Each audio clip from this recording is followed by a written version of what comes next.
자, 안녕하세요. 반갑습니다. AP투자연구소의 전문가 이정렬입니다.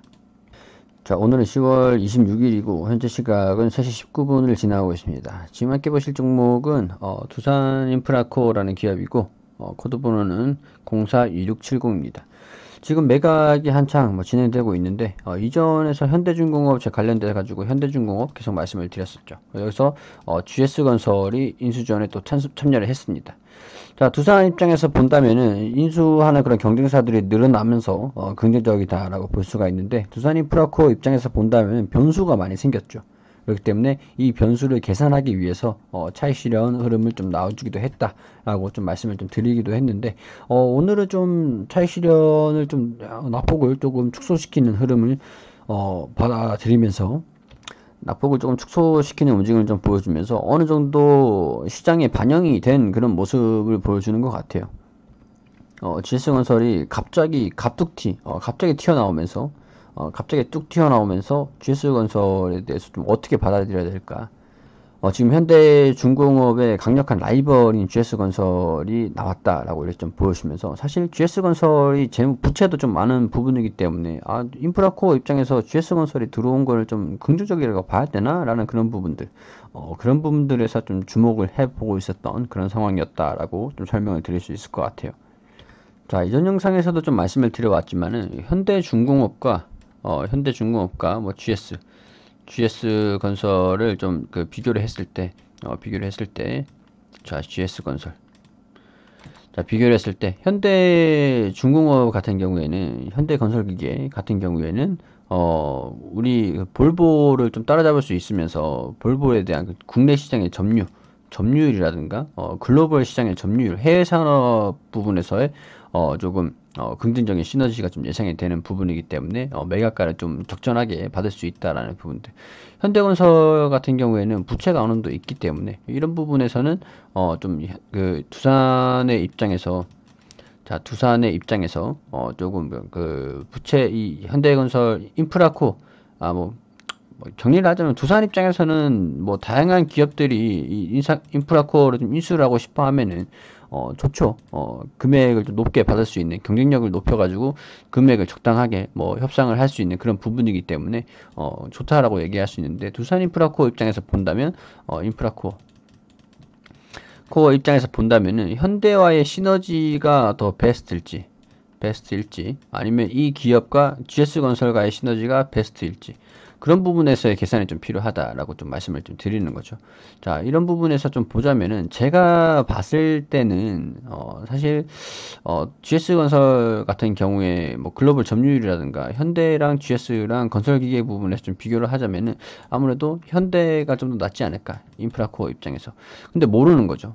GS건설이 이 두산그룹에 돈을 좀 더 많이 찔러주면서 난 이 금액에 이 현대보다 난 무조건 더 비싸게 살게, 조금 더 비싸게 살게, 이렇게 얘기를 해버리면 두산 입장에서는 그런 부분이 땡큐기 때문에 1,000원에 파는 것보다, 상식적으로 1,000원에 파는 것보다 1,500에 파는 게 1,001원 이렇게 가격 경쟁력이 그렇게 차이가 크지 않는다고 한다면 그렇게 상관은 없겠지만은 1,500원에 좀 더 비싸게 파는 게 두산 입장에서는 좀 바라는 바죠. 그렇기 때문에 어떤 양상이 진행이 될지 두산인프라코어 입장에서는 조금 알 수가 없는 부분이 됐다. 이전에는 이 현대건설이 참여하지 않았을 때만 해도 현대가 유력한 인수 후보였는데, 지금은 GS건설이 참여를 하면서 이 두 각축전이 좀 예상이 되는 그런 상황으로서 인프라코어가 어떻게 좀 향후 미래가 어떻게 될지, 현대건설과의 미래를 꿈꿔야 될지 아니면 GS건설과의 미래를 계산해 봐야 될지, 그런 부분에서 좀 혼란이 올 거긴 할 겁니다. 자, 통상적으로 이 M&A라고 한다면 이 GS건설은 두산에 돈을 줘야 되고 현대도 인수를 하기 위해서는 돈을 줘야 돼요. 그렇기 때문에 두산 입장에서는 재무가 좀 건전하게 개선이 되는 그런 효과도 좀 기대가 되는 상황이라고 말씀을 드릴 수가 있을 것 같죠. 돈을 받는 부분이기 때문에 재무가 단기적으로 좀 개선되는 효과가 좀 기대가 되면서 주가가 좀 입장이 좀 틀립니다. 두산 인프라코어랑 두산이랑은 입장이 그렇게 좀 나눠지게 됩니다. 입장 차이가 발생이 되죠. 자, GS건설 같은 경우에는 부채가 좀 있는 상황에서 상황에서 이 무리하게 또 인수를 진행을 하게 된다라면은 M&A를 진행을 했을 때 인프라코어라든가 GS건설 입장에서는 인프라코어 입장에서는 GS건설의 부채가 더 늘어날 수도 있는 부분이기 때문에 그런 부분에서 운영비라든가 그런 시너지 기업의 사업의 영위라는 거 차질은 있지는 않겠지만은 그런 부분에서 두산도 지금까지 재무가 그렇게 좋지는 않았기 때문에 두산 인프라코어가 디스카운트를 받고 있었던 것도 분명히 있었거든요. 그렇기 때문에 그런 부분이 두산이나 GS건설이나 크게 차이가 없겠네라고 이렇게 볼 수도 있는 거고요. 현대 입장에서도 인수 금액을 좀 컨소시엄을 진행을 하면서 뭐 두산한테 인수 비용을 줘야 되는 부분이기 때문에 재무에 단기적인 악영향은 있을 수는 있지만 볼보라든가 볼보를 따라잡을 수 있다는 그런 기대감 그런 것들 시너지는 좀 충분히 낼 수 있다. 기업이 좀 더 성장을 할 수 있는 발판은 될 수 있다라는 부분들은 좀 반영이 될 수도 있는 그런 부분이겠죠. 그렇기 때문에 그런 부분에서 사실 인프라코어는 선택권이 없습니다. 선택권이 없어요. 인프라코어가 뭐 GS건설과 현대한테 뭐 이렇게 얼마 주고 우리 사 이렇게 얘기를 하는 게 아니고 두산이 얼마 주면 판다 이렇게 얘기를 하는 거기 때문에 그런 부분에서는 아직까지 좀 알 수는 없는 부분이다 라고 좀 말씀을 드릴 수밖에 없을 것 같습니다.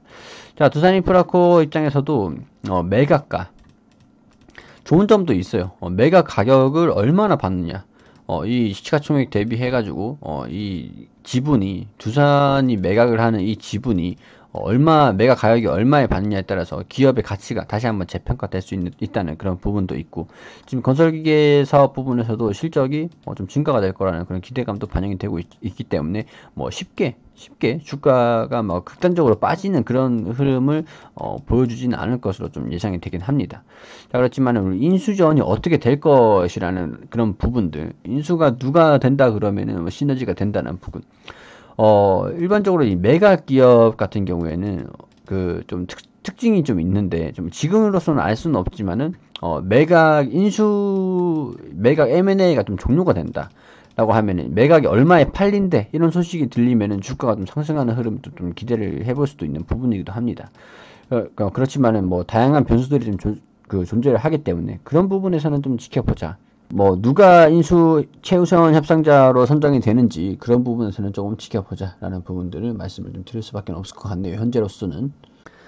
자, 그리고 우리 AP투자연구소에서는 매일매일 무료 종목을 추천드리고 있습니다. 네이버에서 AP투자연구소라고 검색을 하시면 상단 부분 홈페이지에 AP투자연구소 홈페이지를 들어오실 수가 있습니다. 자, 라이브 깜빡깜빡 하시는 거 밑에 보시면 2020년 무료 추천 종목이라고 게시판이 있는데 들어오시게 되시면은 저희가 매일매일 이렇게 추천을 드리고 리딩을 해드린 내역들을 확인하실 수가 있습니다. 자, 지난 게시판 또한 전부 다 확인하실 수 있도록 열려 있기 때문에 보시고 확인을 하시길 바랄게요. 자, 10월 19일 월요일 오늘 종목 추천 한번 보도록 할게요. 자, 여기 보시면은 우리 장전에는 유효 증시가 어떻게 움직였는지 대략적으로 좀 설명을 드리고 댓글로 이렇게 리딩을 좀 진행을 해드리고 있습니다. 자, 그리고 9시가 되면은 흥국화재 현재가 15,000원 기준 매수 1차 목표가 15,450원 손절가 14,200원으로 대응하시라고 말씀을 드리고 우리바이오가 현재가 3,400원 기준 매수 안내 드리고 1차 목표가 3,500원 손절가 3,250원 그리고 2분의 캐문 현재가 3,570원 자, 1차 목표가를 3,675원, 손절가 3,420원으로 대응하시라고 설명을 추천을 드렸죠. 자, 이렇게 세 종목 추천드렸습니다. 자, 그리고 시장이 상승 출발한다라고 이렇게 설명을 드렸고, 흥국화재 1차 목표가 달성 후 급등 VI 발동 중이다라고 이렇게 차트를 보면서 이렇게 설명을 드렸습니다. 9시 5분에.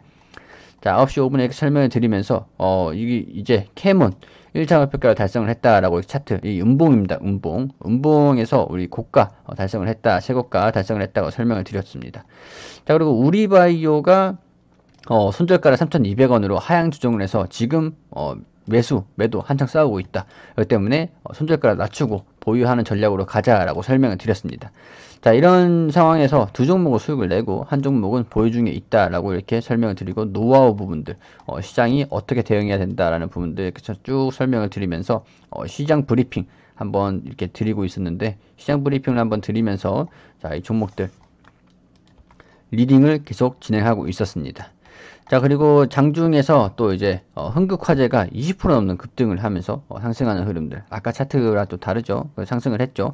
그리고 캐몬도 12% 넘게 상승을 하면서 추가적인 상승을 했다라고 설명을 드렸습니다.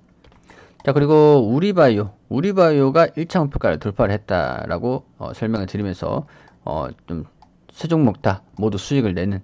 자, 아까 전에 우리바이오가 음봉이었는데, 자, 이 분봉상에 돌파를 하면서 3,525원 터치를 했다라고 이렇게 설명이 나와 있죠. 자, 이렇게 차트로 설명을 해주면서 자세하게 리딩을 받으실 수 있도록 안내를 드리고 있으니까, 자, 도움이 필요하신 분들은 오셔서 도움을 받으시는 것도 좋겠습니다.